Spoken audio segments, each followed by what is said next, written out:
Hello, Namaskar, welcome you to the SAAR analysis. I am Chaman Nayak and here's my take. For most of the world, India's monsoon is perceived as a seasonal event. But here, the uncomfortable question no one dares to ask, what happens to global food prices when a country that feeds nearly one-fifth of humanity sees a rainfall 43% below the normal?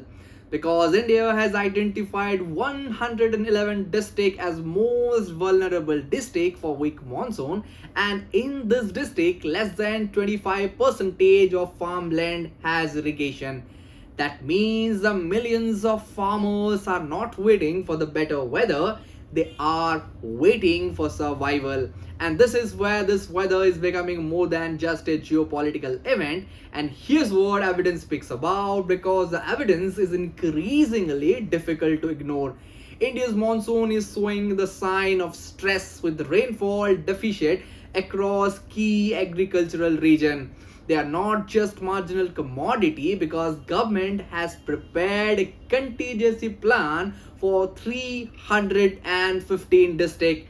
India is also one of the largest producers and exporter of rice. It is a major supplier of sugar and cotton, and also it is a home to vast agricultural population.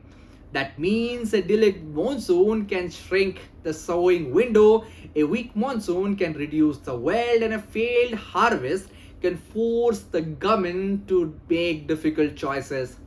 Now the question arises, why is this so important? Because world become used to think inflation through oil prices, wars, shipping disruptions and interest rate, but this climatic volatility is now entering that equation.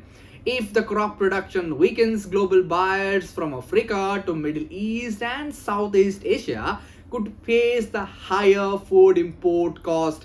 And when the food price rise, political pressure follows and government faces public anger. Well, the deeper the problem is not only about rainfall, it is about infrastructure, because nearly half of India's farmland still depends on the rainfall rather than reliable irrigations. So here's the real vulnerability is not about monsoon, it is about infrastructure, and it is that climatic shocks are arriving faster than agricultural resilience is being built.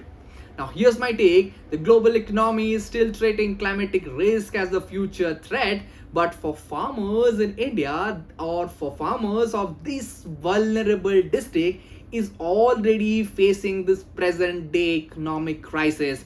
The monsoon is no longer simply a domestic weather system, it is becoming a global price signal, ones that can affect food inflation, trade policy, political stability, and central bank decision across continents.